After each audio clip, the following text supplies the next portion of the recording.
What am I doing here? I'm doing countless numbers of things, actually. I suppose I'm classed, I suppose, in modern day language over here as a celebrity entrepreneur. A bit different to serial entrepreneur, but very, very similar. I suppose expanding my company or group of companies into everywhere and everything that is the new culture in Britain, has been for some time.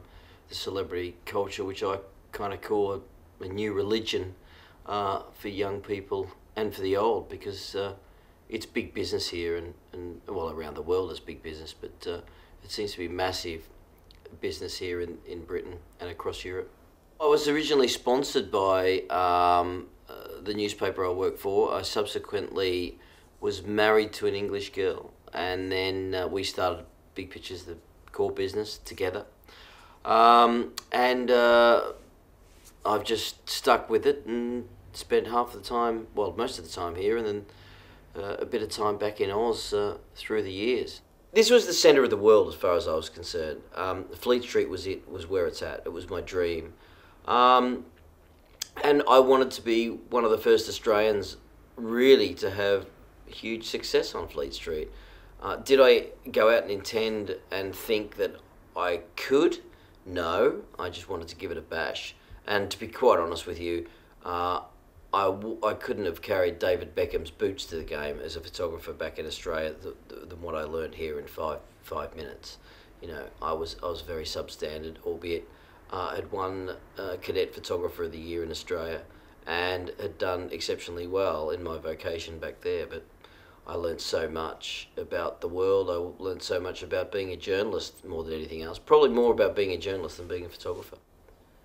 Yeah, well, we are a very special breed. We're a very proud nation, and I think that we're desperate because we live. I think it's because we live so far away. I mean, we are great travellers. I think if we had have been born, you know, thousands of years earlier as a nation, I think we would have been great explorers.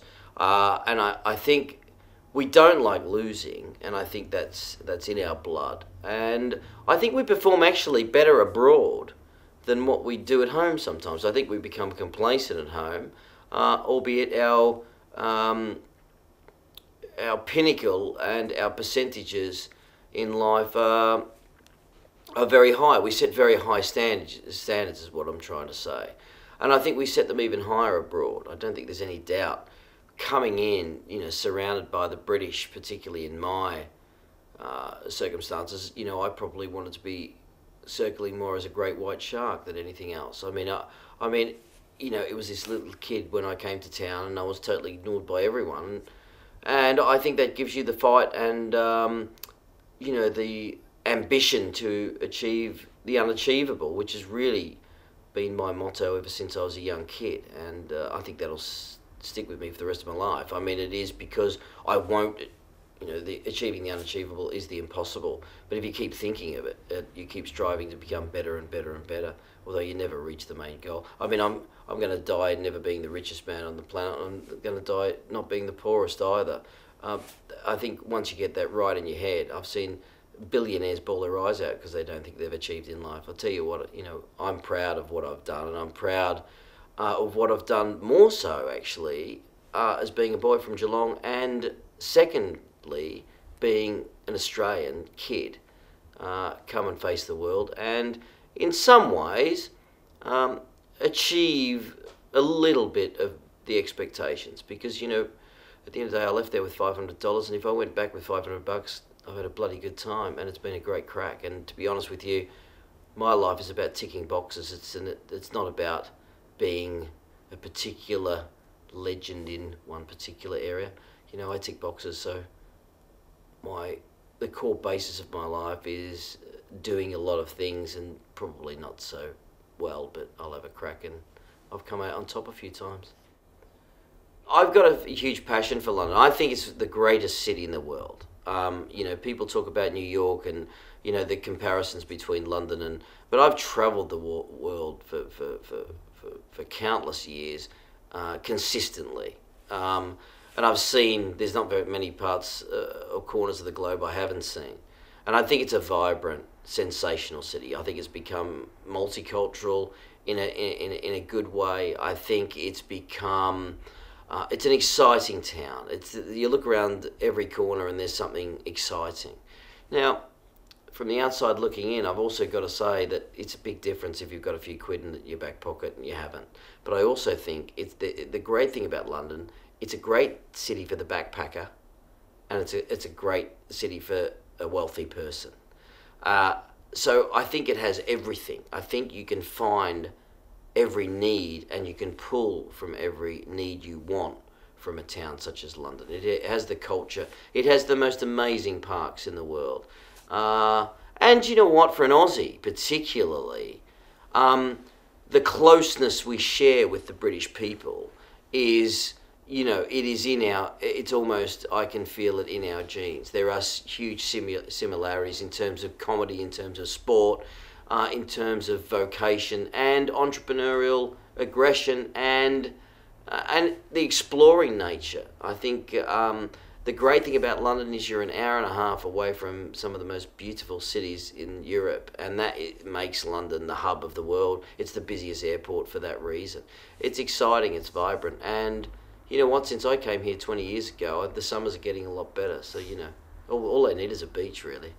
I think that there are many different kinds of Australians. I mean, I think you've got hard-working Australians. I think you've got lazy Australians, and a tremendous amount of lazy Australians, actually.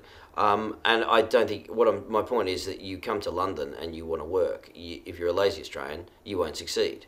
You get left behind and swallowed up with the mass of people that journey in and out on buses and on the tubes every day. The fact of the matter is you need to be a special kind of person. It's not whether you're Australian or you're Russian or you're Belgian or you're French. It actually dwells into insignificance. It is about whether you want to achieve and whether you're in the right place at the right time. And if you're given an opportunity, you take it and grasp it. I think that's what it is. I don't think Australians particularly or necessarily.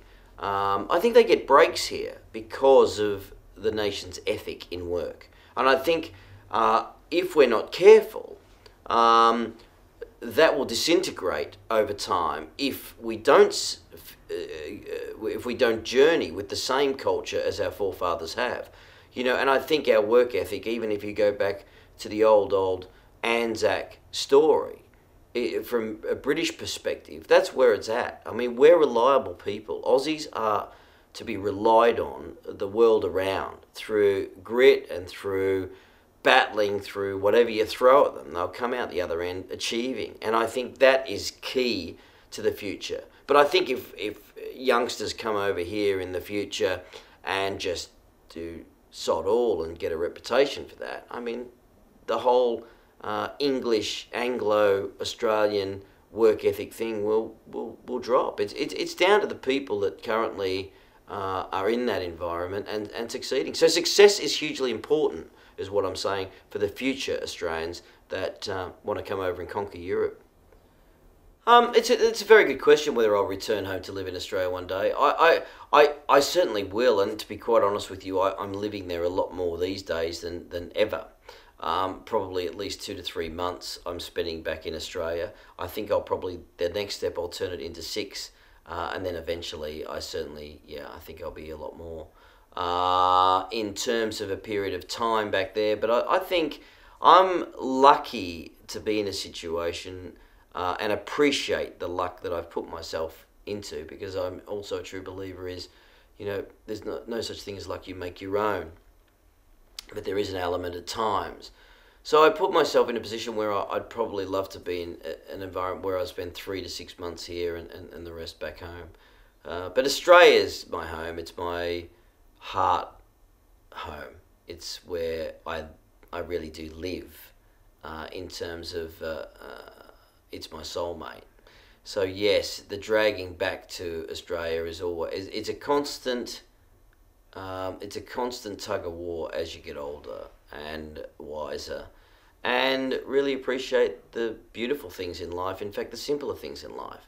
And Australia is a very simple nation. It's not very complex. Britain is far more complex. America is far more greedy. And I like where Australia kind of sits in the middle of that, not knowing what greed really means to a nation yet, which is kind of a good thing, because I think if people get too greedy, I think it's awfully dangerous, because I hate greed. I think the good thing about travelling the world and coming home is you see, people can whinge and moan about a lot of things, but really Australia doesn't have a lot to whinge and moan about. I think in terms of, the levels of crime, I think the safety on the streets, and I think we do tend to beat it up at times in the media and the police and the government about what goes on and what actually is the reality compared to the rest of the world. And I think that the good thing is it's still a relatively very safe place when it comes to children and families. It's a family. Australia is a family nation. It's built on families, and I think that the closeness of those families is going to propel Australia into one of the strongest nations on the planet over the next 100 years, and it's basically because of that. I think it's a hugely important, and I think that has also been seeded by what was a fantastic immigration policy in the 60s with Italians and Yugoslavs. And the Spanish, and I think they got that immigration sweep into Australia perfectly well. We became we became a great example of a great multicultural nation. I miss my dim sims, I miss my pies, and I miss the odd Chico roll and twisties. I think that's about it.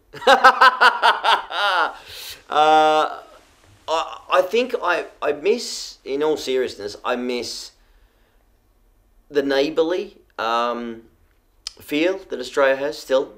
When I say that, the old ways of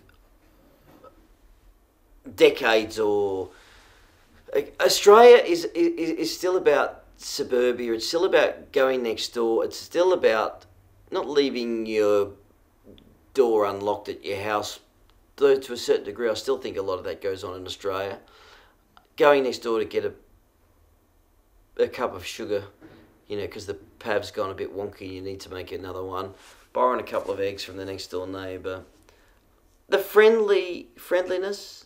It's we're a friendly nation. We're interested in each other, and I think that's important. In Britain, no one's interested in you. It's cold. Everyone lives on top of each other, but no one knows each other. And that which is ironic. Whereas we live in bigger houses with much bigger gardens, and Uncle Jack next door or Auntie B next door, everyone knows who they are, and they know them from streets and suburbs around. And I think it's a love. Australia has a great love for itself and for its people, and I like that community. The communities in Australia are strong. Just on this last trip I was there, I was seeing, there's leagues for everything, from collecting stamps to darts to cricket to hockey to you name it. Australia has a league for it, and there's one parent or some parents that in the community that are always going to lead that, and you don't see that here. You don't see the interactiveness in the community in Britain as you do in Australia. So that says one thing to me about Australia. It's built on people, it's built on personalities, and it's built on people that actually want to go out and work and do something for their community after they've worked there 38, 48, 58, 68 or 108-hour week like I work. So, that's a good thing. So it's the community, I think, is the strength of Australia, and I think it's the backbone of the country.